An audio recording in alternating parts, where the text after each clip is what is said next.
नमस्कार, मी करणसिंह पवार. आपण पाहता LS मराठी. सध्या आपण आहोत अंतरवाली सराटी या ठिकाणी. खरं तर अंतरवाली सराटी हे नाव मागच्या काही वर्षांपासून आपण वारंवार ऐकतोय. मराठा आरक्षणासाठी ज्यांनी लढा दिला ते मनोज दादा जरांगे पाटील आपल्या सोबत आहेत. दादा, महत्वाचा मुद्दा आहे. सध्या आपण पाहतोय राज्यभर सर्व नेते निवडणुकीमध्ये प्रचारात व्यस्त आहेत. मुद्दे महत्वाचे, काही प्रश्न प्रलंबित राहतात. प्रत्येक वेळी आपल्या भूमिकेकडे मात्र महाराष्ट्राचं लक्ष असतं, उत्कंठा शिगेला असते. आपली भूमिका नेमकी काय असणार आहे? नाही, हे स्थानिकच्या निवडणुका आहेत आणि सगळे आपलेच लोक असते त्याच्यामध्ये, जवळचेच. त्याच्यामुळे लोकांना चांगलं कळतं आपण कोणाला मतं करायची आणि कोणाला नाही करायची. आमचा महाराष्ट्रातला मराठा समाज एक असा झालेला आहे सध्या की त्याला आता इशाऱ्यावरती लक्षात येतं आपण काय करायचं. त्याच्यामुळे आपल्या विरोधात कोण गेलं आणि आता विरोधात गेल्याच्या नंतर आपल्याला तात्पुरतं गोड कोण बोलतंय हे त्यांच्या लक्षात येतं. वेळेवरती मराठा समाज मतदान करताना मतदानाच्या दिवशी आपल्या विरोधात गेलेलं काय जे चिन्ह असेल किंवा जो कोण नेता असेल त्याला पाडतो म्हणजे पाडतो आणि पाडणार सुद्धा. तुम्ही दाखवाल ती दिशा असा अनेक वेळचा अनुभव आलाय. केवळ मराठा समाज नाही तर बरेच इतरही जाती धर्माच्या लोकांचा कल तशा प्रकारचा आहे. लोकसभेला आपण पाहिलंय. मग यंदा तरी थोडक्यात कशा प्रकारचं चित्र असू शकतं? नाही, मी नाहीच आहे त्याचे, त्या प्रक्रियेतच नाही. नगर परिषद असतील, जिल्हा परिषद असतील, या प्रक्रियेत मी नाहीच आहे.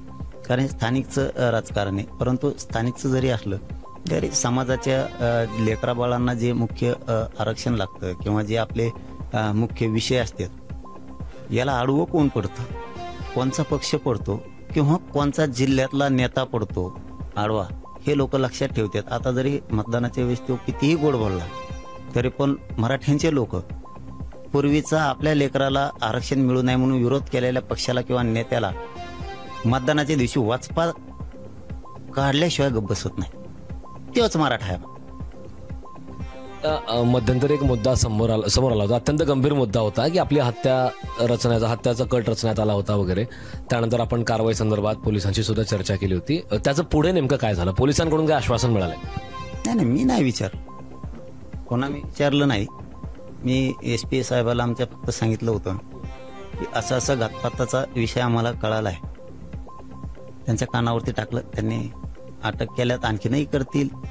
परंतु जो मुख्य करणारा होता तो धन्या मुंडे, तेव्हा मात्र पायावर लोटांगण घेतलं त्यांनी अजित पवारांचे आणि फडणवीसांचे की मला या चौकशीपासून टाळा, मला वाचवा म्हणून.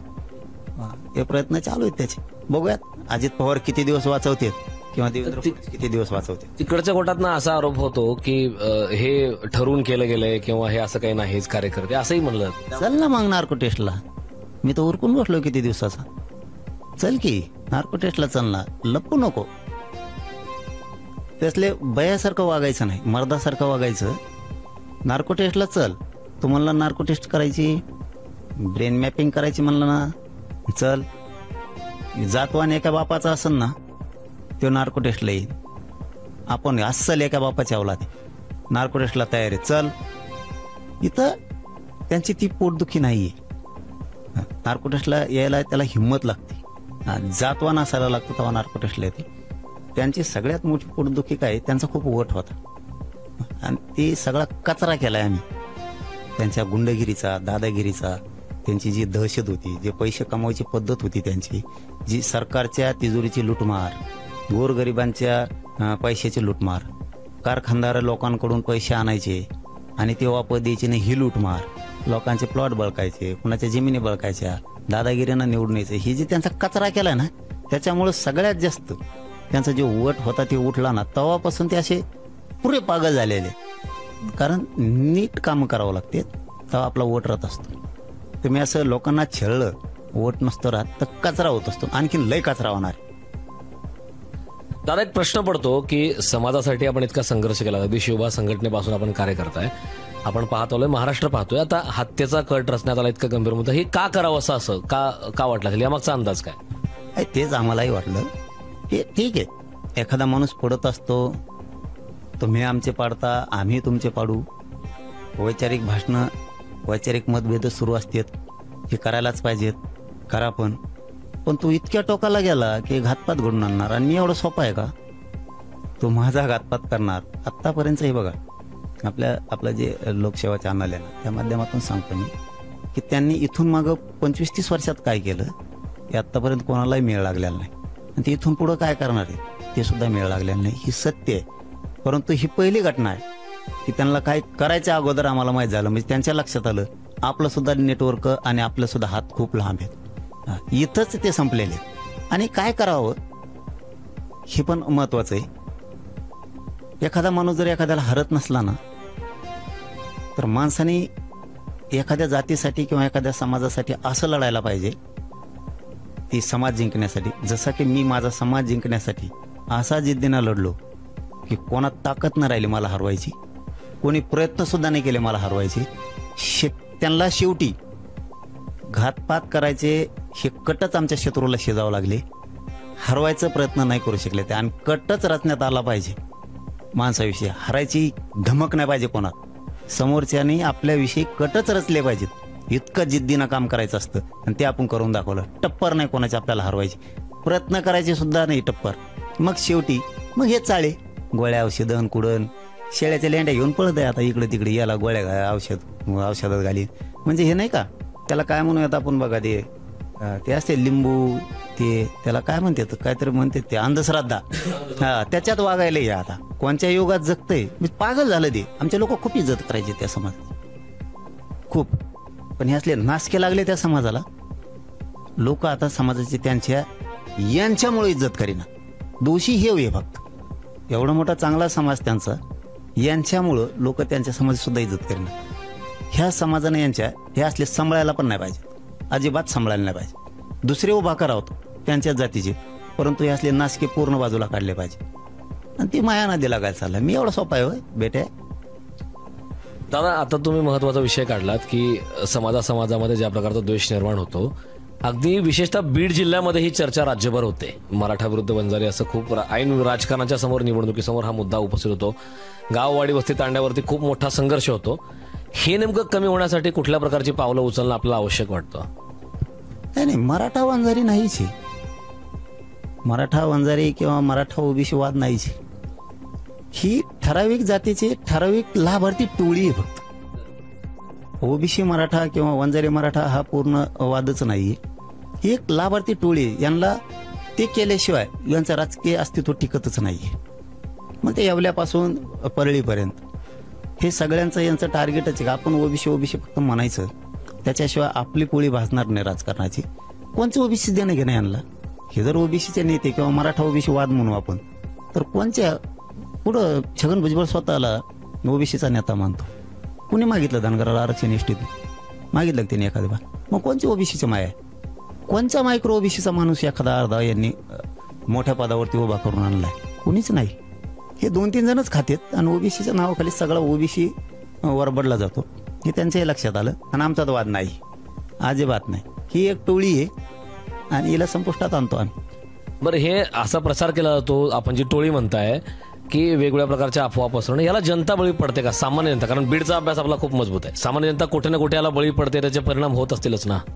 अगोदर 20-25 वर्ष ठीक होतं समजदारीत येईपर्यंत, परंतु आता मराठा समाजापासून सगळा ओबीसीचा गरीब सुद्धा, म्हणजे गरीब मराठा आणि गरीब ओबीसी म्हणतो मी, हे सगळेच आता हुशार झाले. यांना कळायला लागलं की आपण का वाद करतोय आणि कोणासाठी करतोय. ज्या नेत्यासाठी ओबीसीचा आपण वाद करतो, त्या ओबीसीच्या नेत्याने नेमकं आपल्यासाठी काय केलंय हे सुद्धा गरीब ओबीसी शोधतो. कारण मराठा आणि ओबीसी विनाकारण आपण वाद खेळायचा राजकीय नेत्याचं ऐकून. का मराठ्यांची नाराजी आपण अंगावर घ्यायची? मराठ्यांच्या जर नोंदी आरक्षणाच्या संदर्भात सापडल्या असतील तर दिल्या पाहिजेत, हे सामान्य ओबीसींचं मत आहे. परंतु यांना झोप येत नाही या नेत्यांना. यांना माहिती, जर सामान्य ओबीसी जर म्हणला की त्यांची नोंदी सापडल्या तर गरीब मराठ्याच्या लेकरू आमच्या लेकराप्रमाणे त्याला आरक्षण मिळू द्या, तर आपलं वाटलं होतंय हे नेत्याच्या मनात आहे. मग ते पेट तर ठेवतात.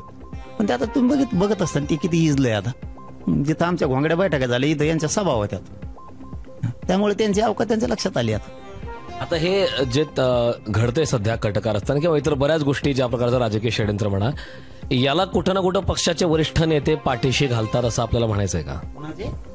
जे आता आपण म्हणलात, ज्यांचे नाव घेतलात, किंवा ज्या प्रकारचं राजकारण, टोळी, या गोष्टी घडतात, जातीमध्ये भेद निर्माण करणं, वाद निर्माण करणं, हत्येचा कट रचण्यापर्यंतचा विषय झाला, पक्षाचे वरिष्ठ नेते कुठेतरी याला पाठीशी घालतायत का? की घातलंच ना. मी तर जाहीर सांगितलं ना की अजित पवारांच्या पायावर येणे लोळण घेतलं. फार पाय चाटायची वेळ होती की मला या घातपाताच्या विषयापासून, जरंगे पाटलाच्या, मला चौकशीपासून वाचवा, मला तिथं टाळा जाण्यापासून. हे फडणवीस साहेबांपासून सगळ्यांना सांगितलं त्यांनी. मग होता कुठं इतके दिवस? तिकडंच 8-10 दिवस काढले यांनी आणि हे सगळं करण्याचा प्रयत्न केला. ज्यावेळेस आम्हाला माहीत झालं त्यावेळेस आम्ही सरळ सांगितलं. आणि याचे परिणाम सगळ्यात जास्त फडणवीस साहेबांपेक्षा अजितदादांना भोगावे लागणार आहेत सगळ्यात जास्त. कारण तुम्ही किती दिवस असे पापी लोक वाचवणार आहेत? किती लोक? अहो, सत्यता तरी तपासली पाहिजे. ज्या राज्याचे तुम्ही उपमुख्यमंत्री म्हणून काम करताय, ज्या जिल्ह्याचं, बीड जिल्ह्याचं पालकत्व तुमच्याकडे आहे, अशा ठिकाणी तुमच्याकडं आमदार आहे आणि आम्ही एक सामान्य आहेत म्हणून भेद नसला पाहिजे. या भूमिकेत अजितदादाने आलं पाहिजे. पण तुम्ही वाचवणार किती वेळेस? संतोष भाईच्या प्रकरणात सुद्धा त्याला वाचवलं तुम्ही. महादेव मुंडे यांच्या प्रकरणात सुद्धा तुम्हीच वाचवलं त्याला. इतका मोठा भ्रष्टाचार केलाय. आता बघा तुम्ही, धाराशिवचे या पाठीमागच्या आठवड्यात लोक आले होते आमच्याकडे. त्यांनी सांगितलं की पीक विम्याचे पैसे आमचे तुमच्या बीड जिल्ह्यात उचलले. म्हणजे अशा लोकांना पण अजितदादाच वाचवणार का? पापात भरडायला लागले अजित पवार हे कळत नाही आम्हाला. याचे दुष्परिणाम 2029ला खूप वाईट होणार. तुम्ही त्याला जितकं सांभाळणार तितकं त्यांचं बाजार उठणार आहे. अजितदादांचा पूर्ण बाजार उठणार. दादा, तो विषय काढलाच शेतकऱ्यांचा, पीक विम्याचा, म्हणून खरं तर मराठवाडा दुष्काळाने होरपळलाय. आपण अति जवळून त्या वेदना शेतकऱ्यांच्या, सामान्य नागरिकांच्या पाहिलेल्या आहात. सरकारच्या माध्यमातून मदत करण्यात आली असं सांगण्यात येते. मात्र असा आरोप होतोय की ही मदत तुटपुंजी आहे किंवा ते तोंडाला पानं पुसण्याचा प्रकार आहे. शेतकरी त्या मदतीला समाधानी आहे का? अजिबात नाही. म्हणजे आमचं होणार लाखाचं नुकसान आणि तुम्ही देणार 7-8 हजार रुपये. असं कसं होणार? कधी काळी 75 वर्षात आज शेतकऱ्यांना सांभाळायची वेळ सरकारवर आली होती. आज सांभाळायची वेळ आली. सरकार आजही सांभाळू शकत नाहीये. म्हणजे आज खरी वेळ होती ना. 75 वर्षात तुम्ही उद्योगपती सांभाळले, सगळे राजकारणी सांभाळले. मग एवढ्या वेळ जर शेतकरी सांभाळला असता तर आयुष्यभर तो उपकार विसरला नसता. आता याच्यात काही शेतकऱ्यांची पण चूक आहे. शेतकऱ्यांनी ना आपलं जर वाटोळं करणारं असतं ना सरकारमध्ये, तर जिल्हा परिषदच्या निवडणुकीत आपल्या गावात एकाही पक्षाला येऊ द्यायला पाहिजे. एका पण पक्षाला निवडणूक होऊ द्यायची नाही जिल्हा परिषदची. आणि आम्हाला आमच्या गावात यायचं पण नाही सांगितलं पाहिजे. तेव्हा हे शेतकऱ्यांचं कल्याण करू शकते. कर्जमाफी तेव्हा होऊ शकते. तुमच्या जीवाला धोका आहे हे माहीत असताना सुद्धा आपण सुरक्षा काढून घेतली. काय म्हणजे असं का? मी नाही मोजित त्याला. ते काय मारतोय मला, त्याच्या काय गांडीत दमी. त्याला लय वाघाचे दात लागतात. हे असल्या शेळ्याला भेट असतोय मी. ओरिजिनल अन्नकुळी अवलाद आहे मराठीची. मी मोजित नसतो. काचा कचकोली तो असली मी. हो, कारण इतका नीचपणाचा कळस गाठायची त्याला काहीच गरज नव्हती. माहिती आहे का?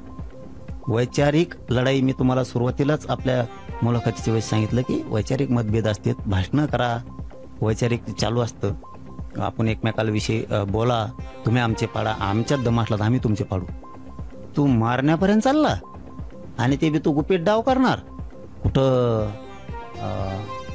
जेवणात कुठं गोळ्या घालणार औषधाच्या, विषारी औषध, किंवा गाडी अंगावर घालणार. तू माझ्या अंगावर गाडी घालणार. माझ्या संग काय कमी पोर असते तुझे?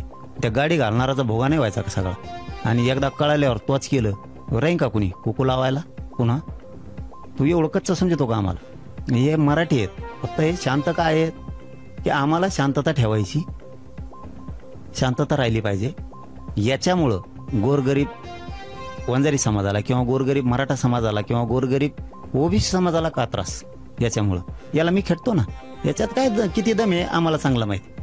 धनंजय मुंडेंनी पुन्हा एकदा वाल्मिक कराडांचा मागेच एकदा उल्लेख केला होता. काही ठिकाणी बॅनर सुद्धा लागले होते. पण पुन्हा मुंडेंना वाल्मिक कराडांची आठवण येते का? आणि त्यामुळे एका प्रकारे हे पाठबळ देण्याचा प्रकार आहे का? आठवण येते. झोप नाही गोधडी जाऊन आम्हाला काय करायचं? आठवण येते ना. इतके नीच माणूस की ज्यांनी क्रूर हत्या केली संतोषभाई देशमुखाची, त्याची तुला आठवण येते. अजित पवारचे डोळे झाकलेले आणखीन उघडत नाहीत वाटतं.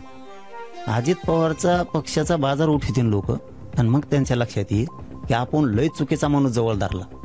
जर हे डायरेक्ट म्हणतोय की मला त्याची आठवण येते, याचा अर्थ असा होतो की त्यांनी हे गोष्ट मान्य केली की तो त्याचाच.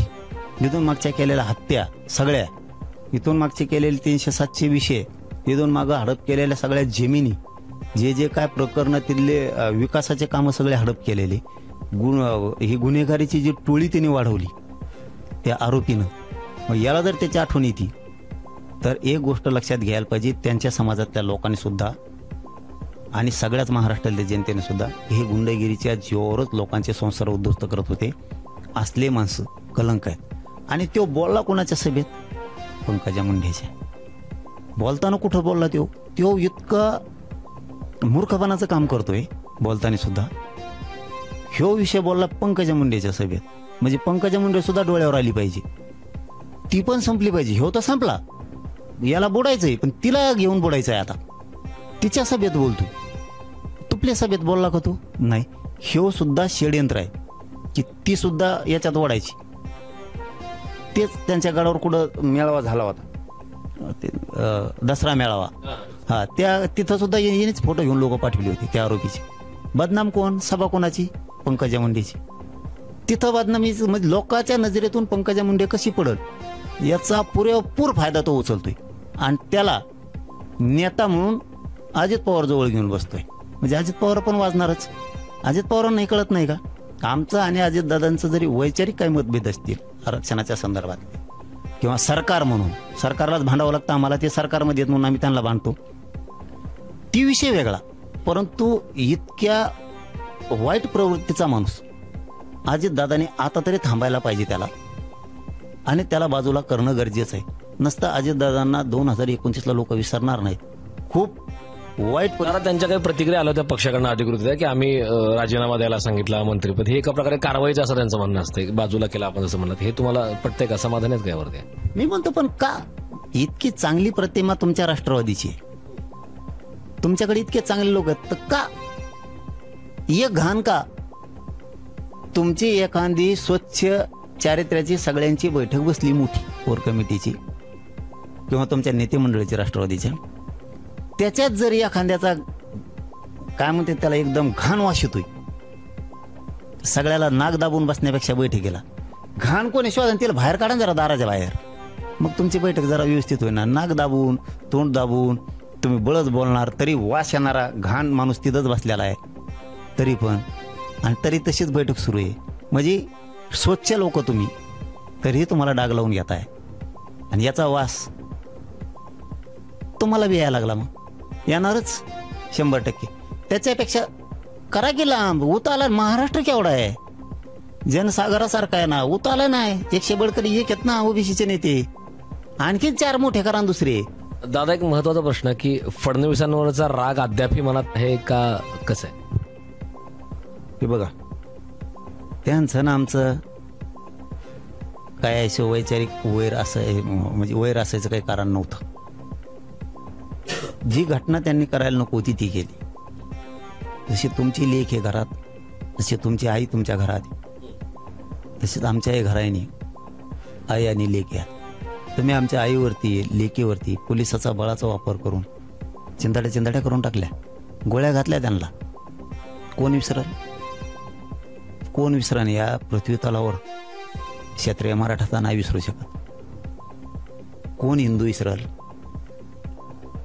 कोण असं विसरू शकेल की दलित मुस्लिमातला की स्वतःच्या समाजाच्या महिलांवरती इतका क्रूर पद्धतीने प्राणघातक हल्ला झाला की घोटभर पाणी पाजायला सुद्धा कोणी नव्हतं, तरीही वरून गोळ्या संपल्या, त्यांनी काठ्याने मारले, काठ्या मोडल्या, तर आमच्याच इटा घेऊन आमच्याच लोकांना मारलं दगडांनी. इतका क्रूर हल्ला कुठल्याच काळात नव्हता झाला, स्वातंत्र्याच्या आधी पण नाही. ते तुम्ही घडून आणलं, ठीक आहे. त्यांनी समजा ते माफी मागितली, ते ठीक आहे विषय. परंतु आता त्यांनी आरक्षणाचा GR काढलाय मराठवाड्याच्या, बघूयात ना आता. त्यांना मराठ्यांचं दुःख वाटून घ्यायचंय का नाही आता सिद्ध होईल. त्यांना मराठ्यांच्या राज्यातल्या सगळ्या केसेस माग घ्यायच्या का नाही आता सिद्ध होईल. एकदा ह्या आचारसंहिता संपल्या, ही किंवा दोन्ही जे असतील त्या संपल्या, त्याच्यानंतर त्यांनी जर मराठवाड्याचं गॅझेटियर पूर्ण लागू केलं तर मानता येईल की मराठ्यांच्या गोरगरिबांच्या लेकराच्या दुःखात सहभागी होऊन त्यांना हक्काचं होतं आमचं आरक्षण, ज्या नोंदी सापडल्यात ते दिलं, मग मानता येईल त्यांना. आमचं सातारा संस्थांचं, कोल्हापूरच्या संस्थांचं, पुणेचं गॅझेटियर घेतो म्हणल्यात आत्ताच. म्हणजे ही आचारसंहिता संपल्यास म्हणजे या निवडणुकीची नगर परिषदेची नगरपालिकेची संपल्यास आम्ही पहिला GR तो घेतो लगेच असंही सांगितलं. ते लागू करतात का बघू द्या ना. आधीच चांगलं कसं म्हणावं, आताशी जमलंय, लग्न झाल्यावर बघू. अर्धी लढाई थोडक्यात आपण जिंकलेला आहात, मात्र अधिकृत GRचा अजूनही मुद्दा प्रलंबित राहतो, वारंवार यावरची चर्चा होते, आरोप प्रत्यारोप, मतमतांतर आहेत. ही लढाई नेमकी कुठंपर्यंत सुरू राहणार आहे? आणि अर्धी नाही, मग थोडं राहिले आता 4-5% फक्त. कारण 58 लाख नोंदी निघालेल्या, त्याच्यात 2.5-3 कोटी मराठी आरक्षणात गेलेले.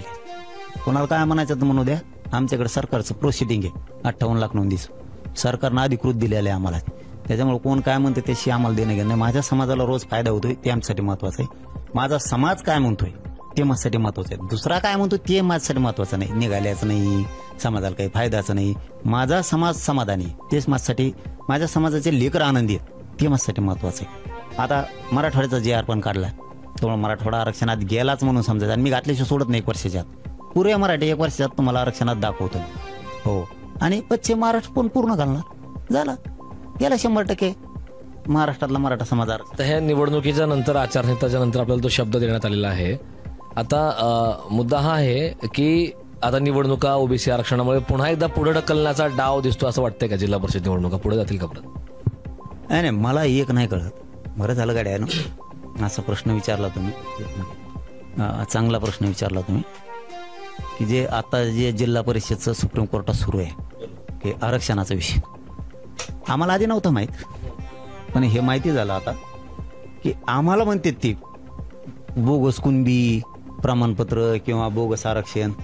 आता एक सिद्ध झालं महाराष्ट्रापुढं आणि देशापुढं, बोगस आरक्षणच ओबीसी खातोय. तुम्ही खाल्ल्याला चालतं का? आमच्या ओरिजिनल नोंदी असून आम्हाला बोगस आरक्षण म्हणता, तुम्ही 100% आरक्षण खाताय. ते आता सुप्रीम कोर्टात मॅटर गेल्यामुळे माहीत झालं. म्हणजे मराठ्यांचे डोळे उघडले आता, आणि राज्यातल्या सगळ्या जाती धर्माचे डोळे उघडले. सगळ्यात जास्त बोगस आरक्षण जर कोण खात असन आणि जास्तीचं आरक्षण खात असन तर ते ओबीसी. हेच बोगस खाऊ येत, ह्यांना बोगस खायची सवय लागली. कुठं पडलेला असला गेलं लगेच खाते दोसलू, ते जमतो यांना. मग ते कसा का लागा ना, फक्त खायला पाहिजे. मराठा समाजासाठी आपली तळमळ तर आहेच, सोबतच शेतकऱ्यांसाठी सुद्धा तळमळ आपण वेळोवेळी पाहिली. अगदी बच्चू कडू यांनी आंदोलन केलं, त्यांना आपण पाठिंबा दिला होता. त्याचं पुढे काय झालं? त्यांना शब्द देण्यात आला, आश्वासनं पाळतील वाटतंय का? मला नाही बाबा, त्यांचं पुढं काय झालं आणि त्या दिवशी म्हणजे त्या आंदोलनाच्या पुढं आश्वासन देण्यात आलं, ज्या मागण्या होत्या त्याचं पुढे काय होईल? शेतकऱ्यांसंदर्भात आपली तळमळ आहे. मराठवाड्यातून आपण आहात, मराठवाड्यामध्ये दुष्काळात किती नुकसान झालं, कशा प्रकारचे होरपळे वेदना आपल्याला चांगल्या जवळून पाहिल्यात आपण, त्यामुळे हा प्रश्न. ते मोठमोठाले नेते आहेत, त्याच्यामुळे आपल्याला त्यांच्यातलं काय माहिती. आपली जबाबदारी असते, आपण शेतकऱ्यांचं लेकरू आहे. कोणी आंदोलन उभा करणार असलं तर आपण ताकद दिली पाहिजे. हे माझ्या समाजाचं म्हणणं होतं की आपण उभा राहायला पाहिजे.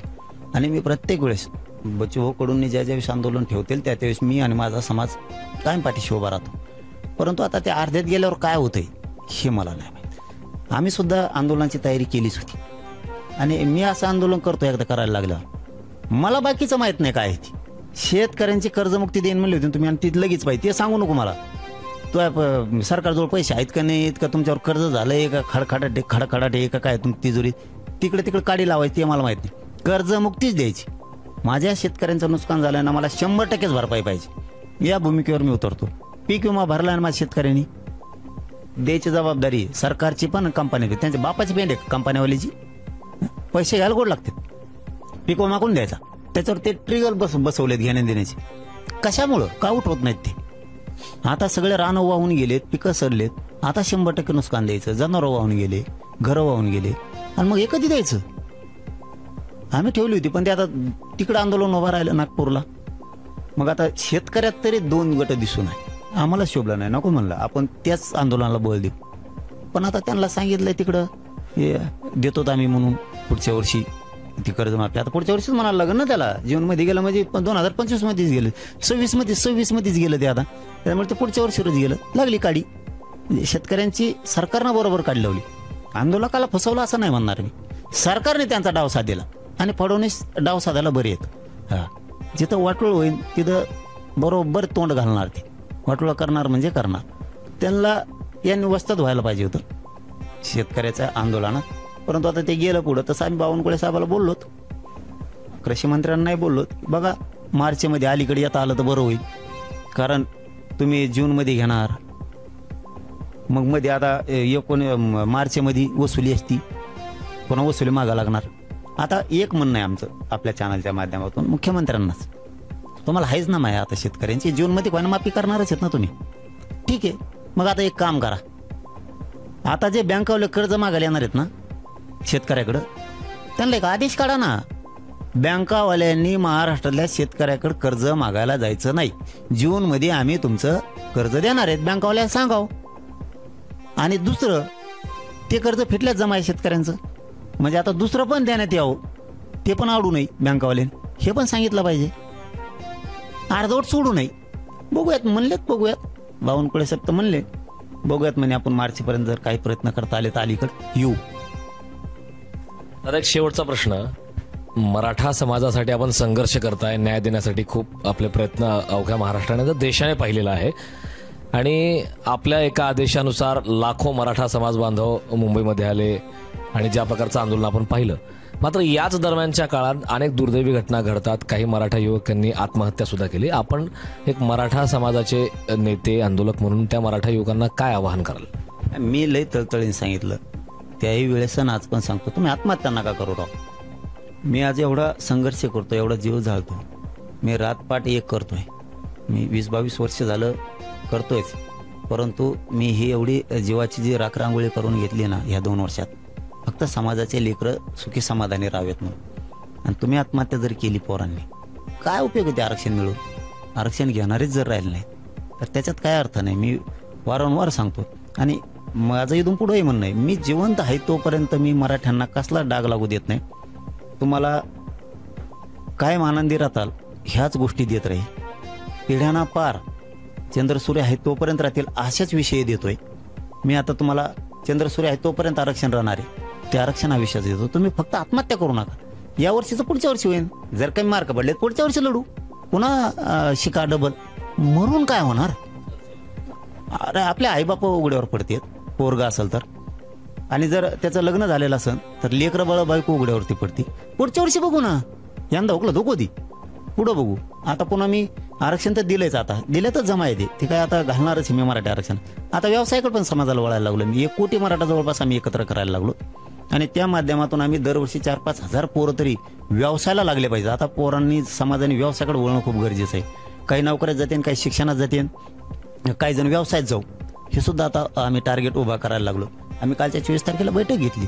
आम्ही कुठंही सोशल मीडियाला आलं नसन आणि तुम्हाला कुणालाही माहीत नसन, आम्ही सहज बोलवलं होतं तरी सरपंचाच्या मळ्यात बसायला जागा नव्हती, इतकी लोक आले होते. आत्ता 24 तारखेला कालच्या, आज 28 तारीख आहे, आम्ही एक बैठक घेतली त्या संदर्भात की जरा कामाला लागा.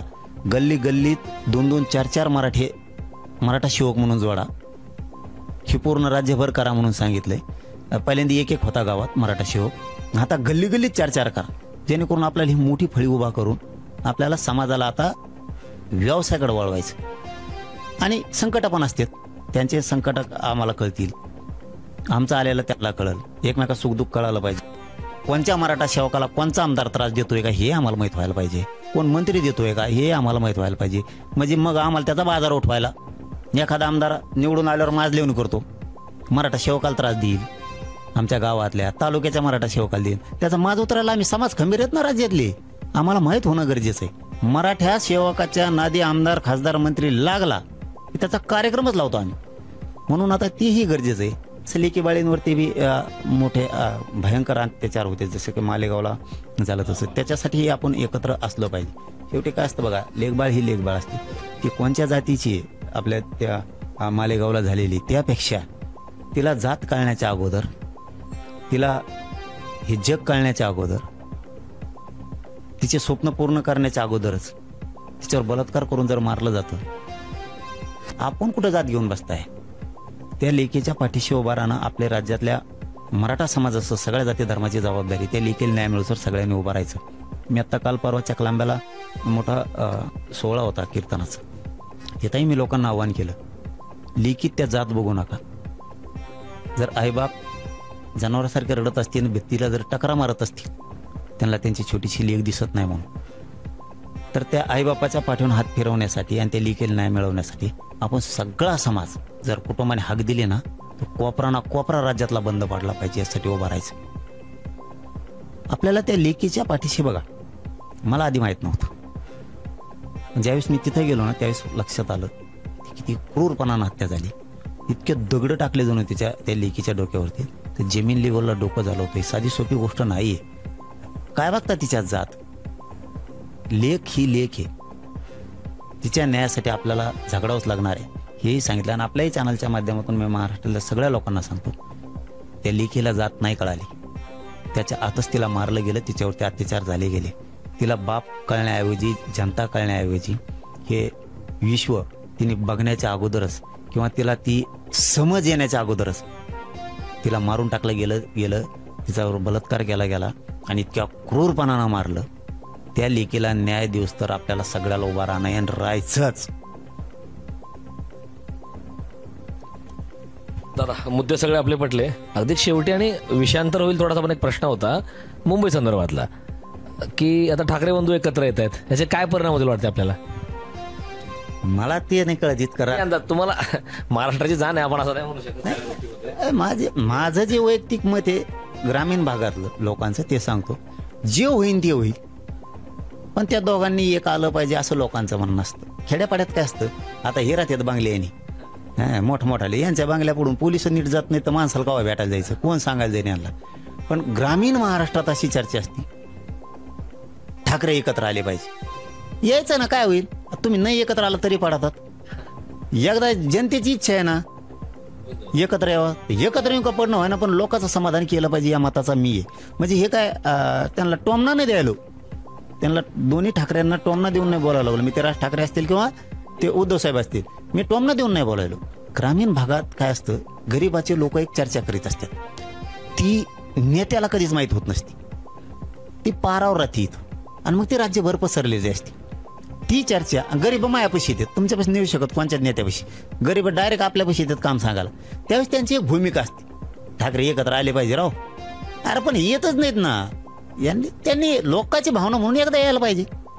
तुमच्या मनातले कोणी भावी मुख्यमंत्री असं काही नाव? सगळे तसलेचे दोघाच पाणी, कोणी आलं की तसलंच आहे, कोणच धडाचं नाही, कोणाला म्हणावं चांगला आहे तरी त्यातल्या त्यात नाहीच, नावच नाही नीट यांचं. हे बघा काय नुसतं बोलून नाही चालत. बघा आमचे प्रश्न गरीबाचे कोण सोडणार का? आमच्या शेतकऱ्यांचे डोळ्याचे अश्रू पुसणार का कोण? तर याचं उत्तर नाहीये. 75 वर्षात तर नाहीये आजपर्यंत. आमच्या शेतकऱ्याची आत्महत्या कोणी थांबवणार आहे का? याचं उत्तर आहे नाही थांबवणार. आमची कर्जमुक्ती करणार का? नाही करणार. आमच्या गोरगरिबांच्या लेकराला आरक्षण लागतंय, मराठ्याला लागतंय, धनगराला लागतंय, तुम्ही देणार का? मुसलमानाला लागतंय, तुम्ही देणार का? याचं उत्तर नाहीये. मायक्रो ओबीसीला वेगळं आरक्षण पाहिजे, तुम्ही देणार का? नाही देणार. आमचे कामच करणार नाहीत तुम्ही. दलितांना कोणत्या योजना आहेत त्यात? कोणत्याच खाऊन देत नाहीत. उलट त्यांचे असणारे मंत्रालय, एससीचे असणारे मंत्रालय, ते सुद्धा त्याचे निधी पळीत आहेत. तुम्ही कोणा सुधारून देणार? मारड्याला, जैनला, कोणालाच नाही. त्या आगरी कोळी जीवावर उद्धार होऊन मुंबईचा समुद्रात मासेमारी करतो, योजनेचा लाभ कोण घेऊन देतं त्यांना? काढा बरं जरा योजना. जीवावर उद्धार होऊन ते सोपं नाही त्या लाटात मासे काढणं. सुशिक्षित बेकार केले पोरं त्यांचे यांनी आणि नादाला लावलेत त्या. ज्यांची मुख्य काय म्हणून त्याला मूळ राहणारे रहिवासी ते आहेत मुंबई बेटाचे. अरे त्यांना रोजगारासारखं तुम्ही तिकडं पाण्यात काम करायला लागतं समुद्रात मूळ मालकाला, आणि बिल्डरशिप तुमच्या मोठमोठाले कंपन्या तिथं उभा राहणार, आणि जो मूळ रहिवासी तिथला ते बेकार म्हणून तुमच्या पुढून बांगल्याच्या पुढून हिंडणार. काय कोणचा मुख्यमंत्री चांगला म्हणाव सांगा? काय चुकतंय आमचं? कधीच तुम्ही जर बांधावर येऊन डोळ्यातले अश्रू शेतकऱ्याचे पुसणार नाहीत, तुम्हाला काय चांगलं? शेतकऱ्याच्या एखादा गरीबाचा मुख्यमंत्री व्हायला पाहिजे हो. त्याने तिथं गेले कचाकच घोडे लावले पाहिजेत, तेव्हा कामं होती. ही आमची इच्छा आहे, गरीब हो. खूप खूप धन्यवाद दादा, आपण वेळात वेळ काढून LS मराठीशी संवाद साधलात त्याबद्दल. तर मनोज दादा जरांगे पाटील यांनी बरेच मुद्दे मांडलेत. महत्वाचे मुद्दे आहेत, शेतकऱ्यांचे मुद्दे आहेत, दुष्काळाने जो मराठवाडा होरपळला आहे त्यातल्या संवेदना, त्या संदर्भातले मुद्दे आहेत. मराठा आरक्षणाची जी लढाई आहे ती अर्धी नाही तर 95% जिंकले आहोत आणि त्यांचा निर्धार सुद्धा भविष्यामध्ये त्यांनी एक ठाम विश्वास मराठा समाजाला दिलेला आहे. तोपर्यंत पाहत राहा LS मराठी.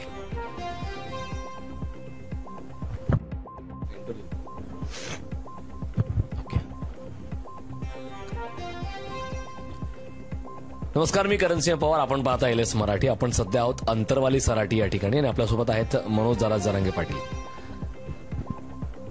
आपल्या LS चॅनलला खूप खूप मनापासून शुभेच्छा देतो की मी तरी माझ्या या चळवळीच्या प्रवाहात आणि या केलेल्या चळवळीच्या जीवनात इतकं स्पीडनं आणि तात्काळ उचलणारं लोकांपर्यंत पोहोचलेलं चॅनल LS चॅनल बघितलंय की खूप चांगलं काम आणि आमची एकच गोरगरिबांची आणि जनतेची अपेक्षा असते की आपल्या चॅनलच्या माध्यमातून गोरगरिबांच्या अन्यायाच्या विरोधात आवाज आपल्या चॅनलच्या माध्यमातून उठवण्यात यावा आणि आपण उठवत पण आहात. त्या निमित्तानं आपल्या एलएस चॅनलला मी खूप खूप मनापासून शुभेच्छा देतो. सदैव आम्ही तुमच्या सोबत आहेत. तुमचं खूप खूप अभिनंदन, खूप खूप तुम्हाला शुभेच्छा. धन्यवाद दादा, थँक्यू.